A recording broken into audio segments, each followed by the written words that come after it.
welcome to my channel. Let's get started.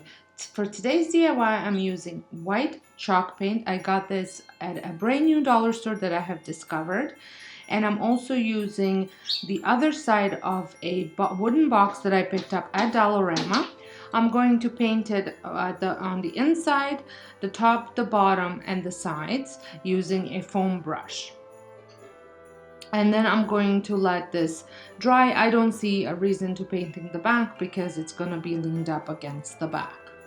And once it had a significant amount of time drying, so you want it to be fully dry, I take these tongue depressors or large popsicle sticks, and I make almost like a box out of them. I cut off the rounded parts on each side of one, and then I take another one and just cut sides that are long enough so it closes the box down, because I will be gluing the long popsicle stick at the front and then just the two on the side. So I want to cover both sides with that.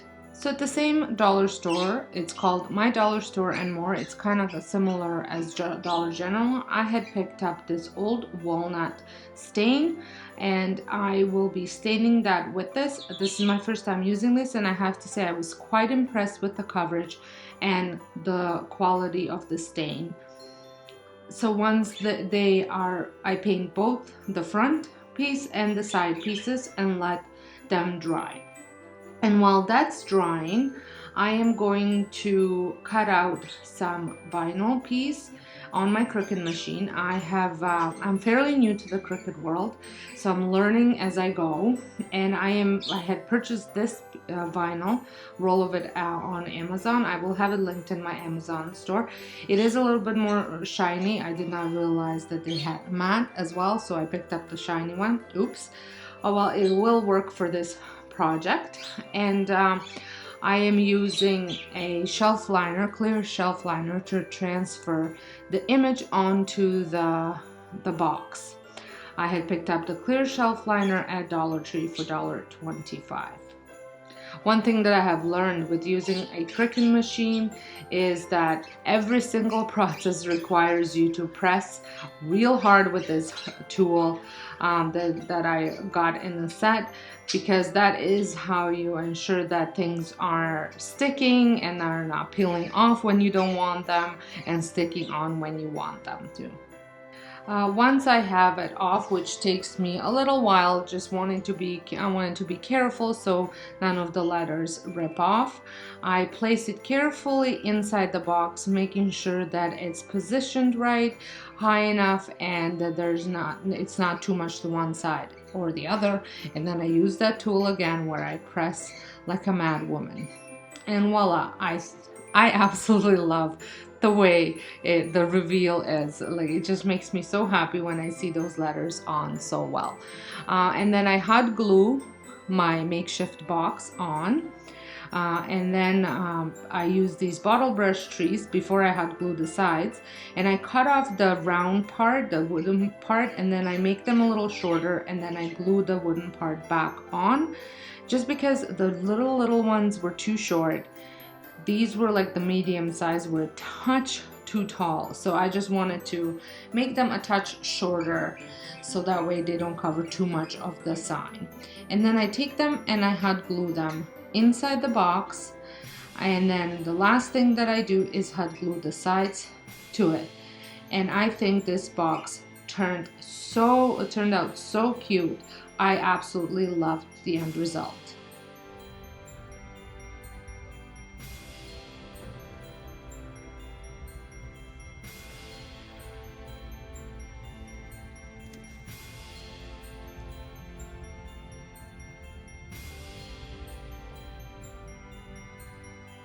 And today is Heidi Sambu's Friend Friday hop, and I'm so excited to be joining in with all of these talented friends here on YouTube. So make sure you hop on over to the video that's linked in the description box next. And we all came together and created a giveaway, and it's so simple and easy to enter a giveaway. just go down in the description box, click the next link in the hop, and then the link in the next video, and so on. And as you're hopping along, leave a comment on each video, and that will allow you to be entered into the giveaway.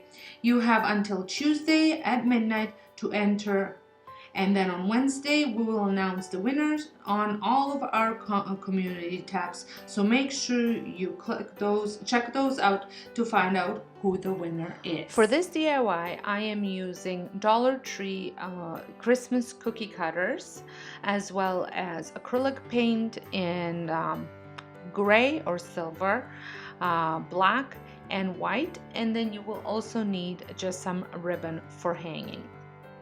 So originally I was going to paint my cookie cutters with silver. I did intend to buy gray, but I ended up buying silver, which is more metallic. But the paint really wasn't going on the way I wanted it to. So I have decided to move on and go get my black spray paint and spray paint them black as a base coat. Let that completely dry, and then dab the other paints on it.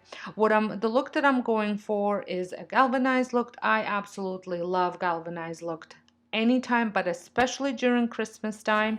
And I have created several different pieces already when it comes to the galvanized look.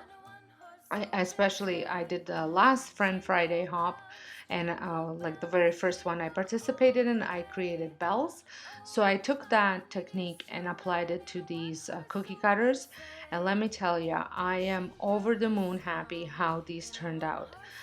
They look nothing like what they started off. They look high-end, and they look amazing on my rustic woodsy Christmas tree that's in my front hallway.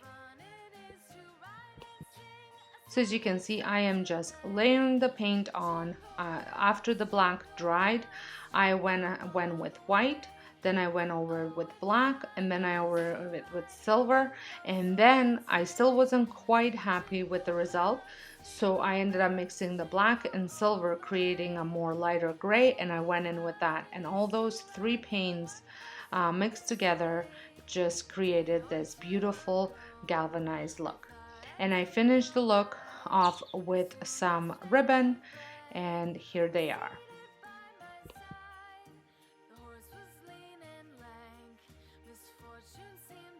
If you are new to my channel, my name is Sonja, and this is Domestic Diva DIY. I love crafting and sharing this on this channel. Starting in the new year, I will be posting every Sunday, Tuesday, and Friday at 11 a.m. Eastern. And don't forget to pop over to my blog and Instagram, where I share a glimpse of my projects and everyday life. Next project, I'm using these glass ornaments that I picked up for $3 at my dollar store and more. And I picked up 2 of them. Unfortunately, one of them met its fate, but I was going to take a picture of them when it was done. And I'm also using fake snow from Dollar Tree, the little tiny bottle brush trees from Dollar Tree, and these car ornaments, red truck ornaments from Dollar Tree. Yes, so I was going to take the picture for my final project, and I dropped one, and that's unfortunately the case when you're using glass. They will break if they fall. I think at the height that it fell, the plastic one would have broken off as well. So I take obviously the tags off the glass ornaments, and I take apart the cars, and then I use hot glue to attach, to glue the red car as well as the little bottle brush trees. Now when I glued the small little bottle brush trees, I realized that I wasn't 100% in love at the height of it, comparing to the truck.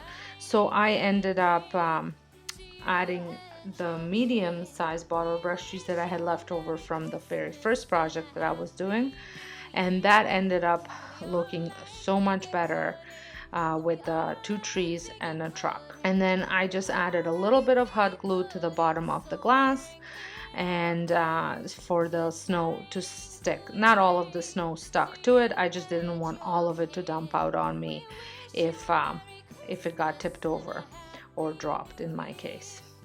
So if you love DIY and home decor, make sure you check out my home channel as well. I share tons of home decor ideas and cleaning inspiration. And if you love cooking, I also have a cooking channel, and link to all will be in the description box. I went with something completely different with my project here. I went with a more of a boho style versus the farmhouse look that I've been doing all along. But when I saw this project on the Etsy shop, well, actually an item for sale on Etsy shop, I absolutely fell in love and had to recreate it. So I'm starting off with an artist panel, the wooden one, and I am doing absolutely nothing to it.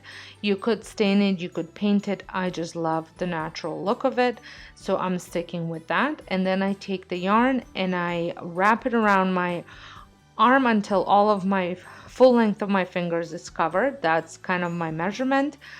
And then so I'm kind of creating a bit of I guess you would call it a tassel, and you will need 15 of these.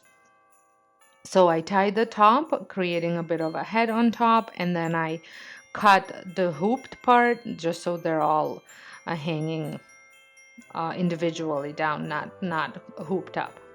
I hope that makes sense. So like I said, I repeat this project 15 times, this part 15 times.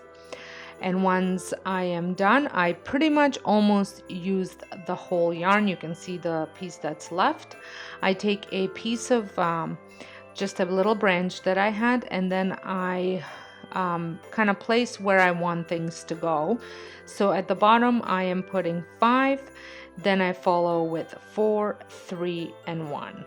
This was very simple to make, however it took some time to create those tassels because you had to do it 15 times. If you went with a smaller artist panel, you can definitely cut the amount of tassels you need, hence the amount of time that it takes to make it. I would also like to thank each and every one of you for making this year so amazing. I appreciate you all so much. I hope you have enjoyed these DIYs today, and don't forget to go into the description box and hop over to the next video, which is linked in there. And make sure you leave a comment and let me know which one was your favorite, and don't forget to give me a thumbs up if you enjoy these DIYs. And if you're new, don't forget to also smash that subscribe button, and I hope you guys all have a very Merry Christmas and a Happy New Year, and thank you so much for watching.